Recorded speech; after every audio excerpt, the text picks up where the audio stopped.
శంకరులు వారు జగద్గురువులు వారు చేసినటువంటి బోధలు ఏవైతే ఉన్నాయో అవి అనితర సాధ్యములు.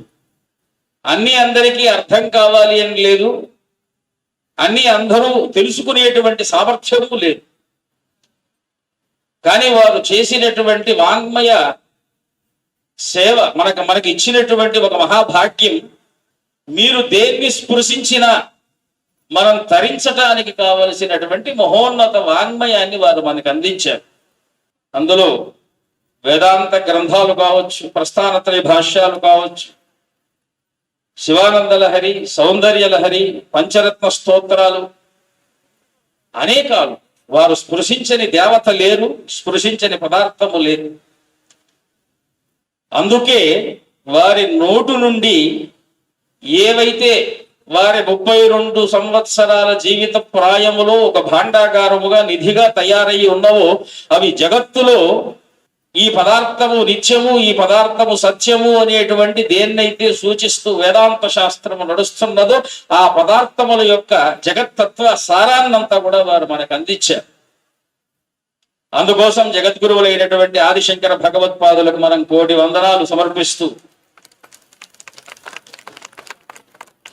ఇది అందరూ చెప్పినటువంటి సామాన్యమైన మాట.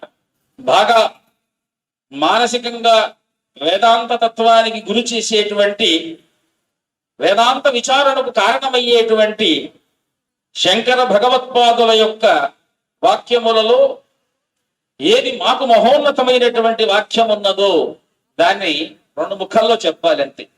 శంకర భగవత్పాదులు ఏమిటి అంటే, శంభోర్మూర్తి చరతి భువనే శంకరాచార్య రూప. ఇది దాదాపు ఈ 7 రోజుల్లో మనం విని ఉంటాం.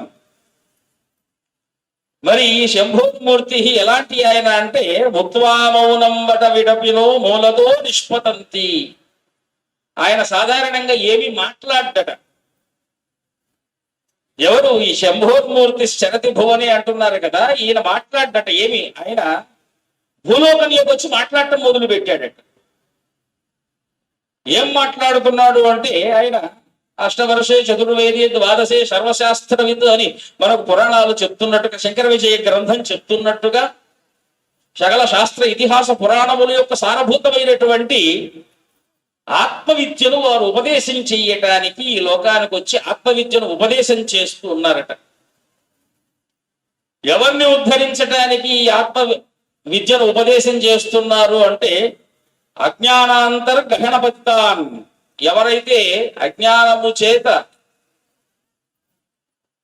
ఈ లోకంలో ఉండేటువంటి సంసారం అనేటువంటి ఏ విషయములలో చిక్కుకుపోయి సందిగ్ధంగా ఉన్నటువంటి ద్వైధీభావ స్థితి నుంచి బయట రావాలి అని ప్రయత్నం చేసేటువంటి వారికి ఈ వాక్యములన్నీ కూడాను వారి యొక్క అమృత వాక్కులు ఇవన్నీ మనల్ని పైకి లాగేటువంటివి.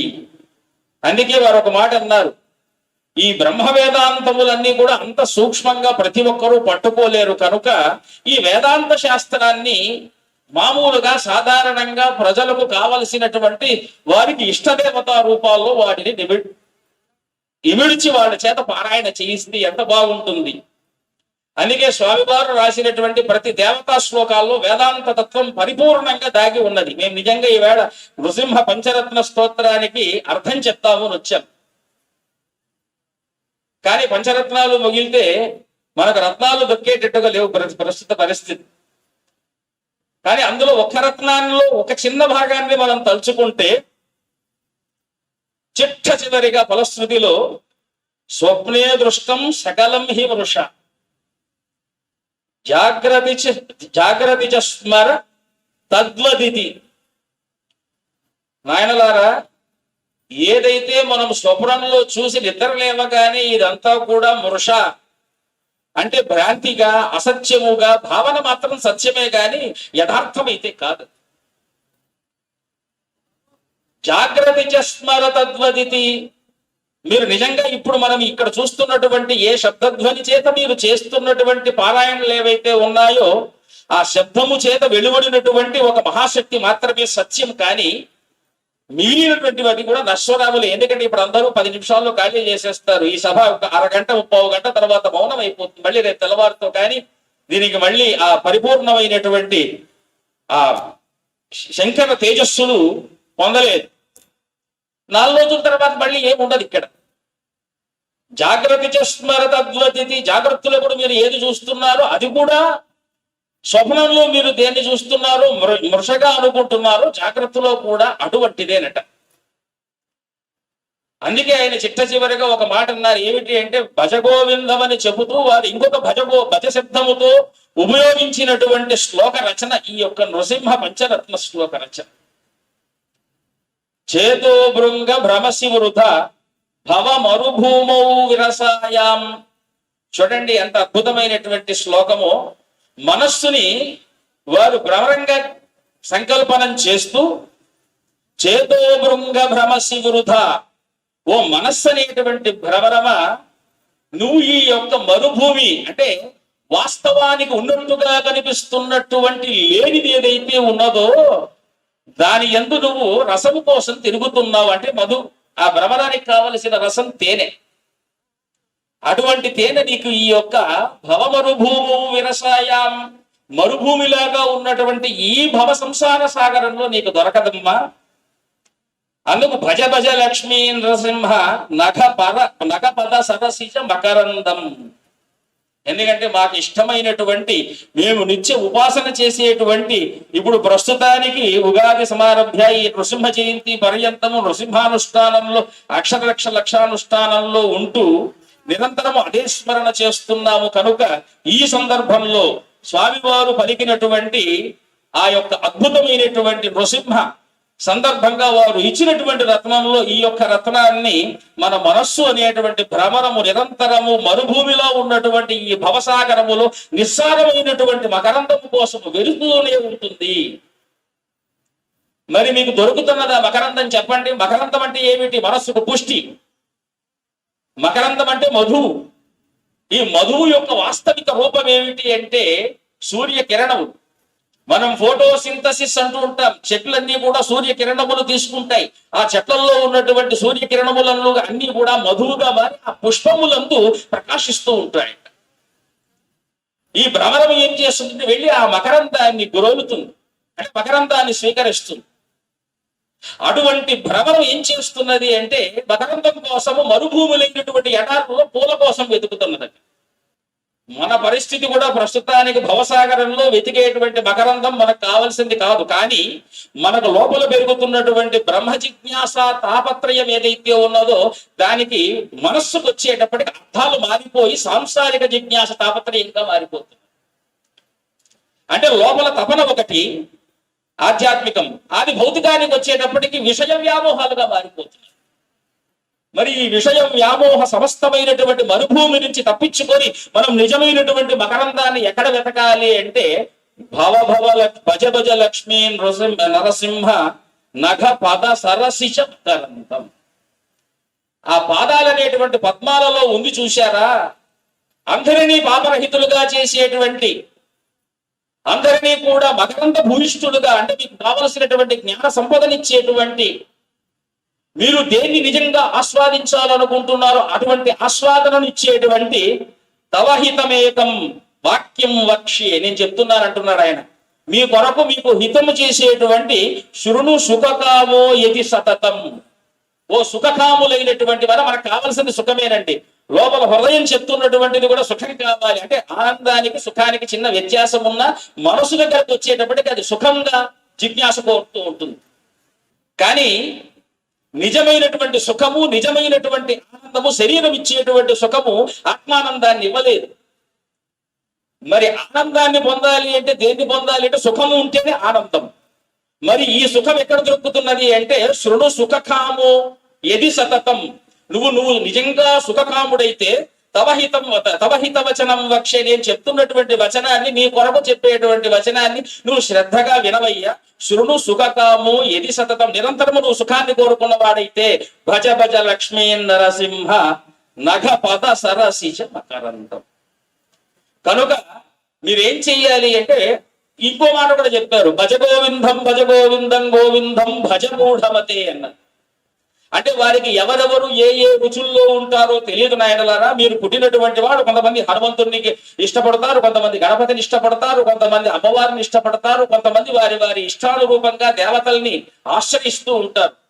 యో యథావాం ప్రపద్యంతే అనే కృష్ణలో గీతా శాస్త్రంలో కృష్ణ పరమాత్మ చెప్పినట్టుగా ఎవరు ఏ విధానంగా ఏ దేవతలు ఆరాధిస్తారో చిట్ట చివరికి కూడా సర్వదేవ నమస్కార కేశవ ప్రతిగచ్చతి అన్నట్టుగా ఈ యొక్క నృసింహ వాక్యాన్ని అష్టోత్తరంలో కూడా శంకర భగవత్పాదులకి శ్రీ నృసింహ భక్తాయ నమః. నిజానికి వారు అవతరించినటువంటి దక్షిణామూర్తి స్వరూపం అయితే వారు హృదయంలో ఉన్నటువంటి భక్తి రసం ఎవరయ్యా అంటే శ్రీ నృసింహస్వామి వారు. ఆయన లోపల ఆ నరసింహ, ఎందుకంటే వారి జీవిత చరిత్రను మనం చూస్తూ ఉంటే శంకర భగవత్పాదుల చరిత్ర నుంచి తెలుసుకోవలసింది ఒకటే, ఎవరు తిట్టినా, ఎవరు ఏమి అవహేళన చేసినా, ఎవరు అవమానించినా, ఎవరు ఎన్ని రకాలుగా ప్రకృతిలో మనల్ని బాధ పెట్టడానికి వచ్చినా వారికి కావలసింది నువ్వు ఇవ్వవలసిందే. అందుకే కాపాలికుడు వచ్చిన ఆయన, నీ వల్ల మా యొక్క జాతి అంతరించిపోయేటట్టుకుంది, మా యొక్క కాపాలికం అనేటువంటి మతమే అంతరించిపోతుంది, మేము నిన్ను బలి ఇచ్చేస్తాము రమ్మని చెప్తే, ఇప్పుడు మా వాళ్ళు ఉన్నారు చూస్తే నిన్ను బతకనివ్వరు, రాత్రికి వస్తాను పొమ్మని చెప్పాడట. నిజమైన జగద్గురువులంటే ఎవరో అంటే ప్రాణాన్ని కూడా ఎదుటి వారి ఇష్టత కొరకు అర్పణ చేసేటువంటి వారు నిజమైనటువంటి.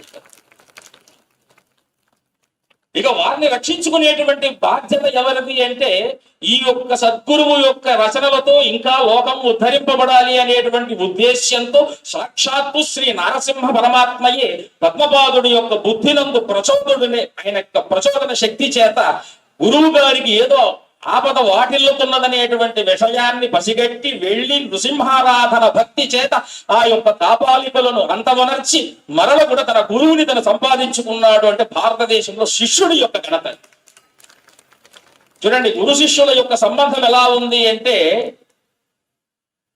శిష్యాచార్యుల యొక్క సంబంధము పితృపుత్ర తథైవచ అని. తండ్రి కొడుకుల సంబంధం ఎలా ఉంటుందో శిష్యాచార్య సంబంధం అలాగనే ఉంటుందట. వీళ్ళిద్దరికి అంటే పెద్ద తేడా ఏం లేదు. అందుకే భారతాన్ని మనం పరిశీలించినట్టయితే అశ్వత్థామ గొప్పవాడా అర్జునుడు గొప్పవాడా అంటే అశ్వత్థామలోనైనా కొద్దిగా లోపగుణములు ఇంకా ఏవో కొన్ని ప్రకృతికి సహకరించినటువంటి విరుద్ధ ప్రకృతులు ఆయనలో ఉన్నాయి కనుక ఎటువంటి విరుద్ధ ప్రకృతి లేనటువంటి వాడు, నిరంతర గురుపాద పద్మారాధన చేసేటువంటి వాడు, గురువుల యందు నిష్కామంగా ఉండేటువంటి వాడు, సకల జనుల యందు సమభావంతో ఉండేటువంటి వాడు ఆ అర్జునుడిని చూసి అత్యంత మోహితుడై సకల శ్రేష్ఠ ధనుర్ధారిగా నీకు విద్యను అభ్యసింపజేస్తానని వాగ్దానం చేశాడు, కానీ కొడుకు చేయలే. ఇది భారతం. మనం భారతీయులం. నిస్వార్థంగా నిష్పకామ కర్మతో మనం ఈ రోజు ఈ వేదిక నందు చేస్తున్నటువంటి పారాయణ, ఈ ఒక్క పారాయణ వైదికులుగా చేసేటువంటి యాగ యజ్ఞాది క్రతువులు ఏవైతే ఉన్నాయో ఇది ఒక్కటి మాత్రమే లోక రక్షణ లోక హితము చేయగలదు తప్ప వేరొకవి ఏవీ చెయ్యలేవు. ఇది మన సంస్కృత మన సనాతన ధర్మమైనటువంటి భారతీయ సంప్రదాయమునందు మన సంస్కారములందు పెద్దలిచ్చినటువంటి మహోత్కృష్ట సంపదనందు అపారమైనటువంటి విశ్వాసంతో ఈ సభలో జగద్గురువుల యొక్క వాణిగా శృంగేరి జగద్గురువుల వారు అక్కడ నుండి ఇక్కడి ఈ యొక్క కార్యక్రమాన్ని సకల దేశ క్షేమార్థం నడిపిస్తున్నటువంటి వారు, ప్రతిరోజు ఒక యతీశ్వరులు ఇక్కడికి వచ్చి ఈ యొక్క సభను పూర్తి చేస్తున్నటువంటి వారు. ఇందాక స్వామి గారు చెప్తూ వచ్చారు గురుశబ్దానికి నిర్వచనం ఏమిటి అని. నిర్వచనం ఏమిటి అంటే పూర్ణత్వమే నిర్వచనం.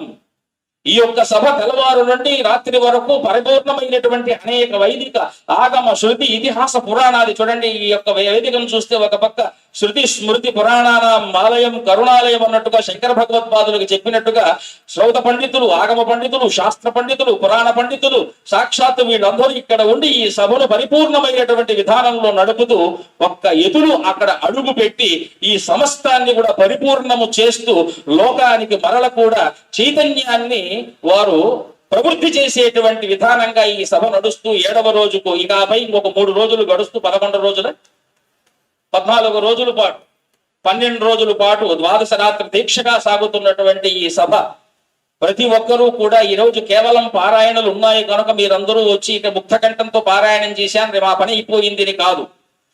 జనహితార్థము చేస్తున్నటువంటి సార్వజనికంగా సర్వజన హితార్థంగా చేస్తున్నటువంటి ఈ యొక్క సభ ప్రతినిత్యము మీరు ఇలాగనే వచ్చి పరిపూర్ణంగా ఆ యొక్క సభను అనుభవిస్తూ ఆస్వాదిస్తూ జ్ఞానాన్ని పొందుతూ ఈ 12 రోజులు గడిపేటువంటిది దివ్యము, భవ్యము, అత్యద్భుతము.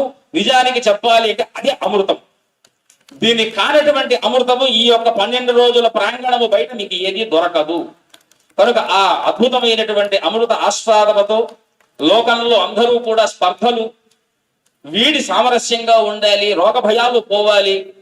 శంకర భగవత్పాదులు మనకి ఇచ్చినట్టుగా మా గురు జనధన యవ్వన గర్వం హరిత నిమేషకాల సర్వం భజ గోవిందం భజ గోవిందం అన్నట్టుగా అందరూ కూడా గోవిందనామ స్మరణతో మీ ఇష్టదేవత సాక్షాత్కారమైనటువంటి దివ్య జ్ఞానముతో, ఎందుకంటే వాళ్ళందరూ మనసులో సాక్షాత్కరిస్తారు కానీ కలియుగంలో ప్రత్యక్షంగా సాక్షాత్కరించరు. మనసులో సాక్షాత్కరించుకోవాలి అంటే ఎప్పుడు వారు మనస్సులో మనకి ఎప్పుడు సాక్షాత్భూతులై ఉంటారు. కనుక ఎప్పుడు మీ ఇష్టదేవత సందర్శనంతో శాంతులై జ్ఞానవంతులై ధర్మ జిజ్ఞాస కలిగి లోకా సమస్త సుఖినో భవంతు అన్నట్టుగా అందరూ ప్రవర్తిస్తూ జగద్గురువుల యొక్క వాక్యాలను జయపరుస్తారని ఆశిస్తూ స్వస్తి ప్రజాభ్య పరిపాలయంతా న్యాయేన మార్గేణ మహిమహేష గోబ్రాహ్మణేభ్య శుభమస్తు నిత్యం లోకా సమస్తా సుఖినో భవంతు. ఆలస్యమైంటే ఏమనుకోకండి. చెప్పవలసినటువంటి వాక్యాలలో 10% కూడా చెప్పలేదు. కాకపోతే స్పీడుగా చెప్పవలసి వచ్చింది. అందరూ నిల్చుకొని ఉన్నారు కాబట్టి వాళ్ళ ఉద్వేగం పెరిగింది. అందుకే వేదం కూడా చెప్తుంది నిల్చుకొని తినకూడదు, నిల్చుకొని వినకూడదు అని. ఎందుకంటే అవి ఏమి మనకు నిలవు, చెప్పేటువంటి వాళ్ళకు కూడా రావాలి. అందుకు అందరూ నిలబడుకున్నారు కనుక రేపటి నుంచి కూర్చొని వింటారని మేము ఆశిస్తున్నాం.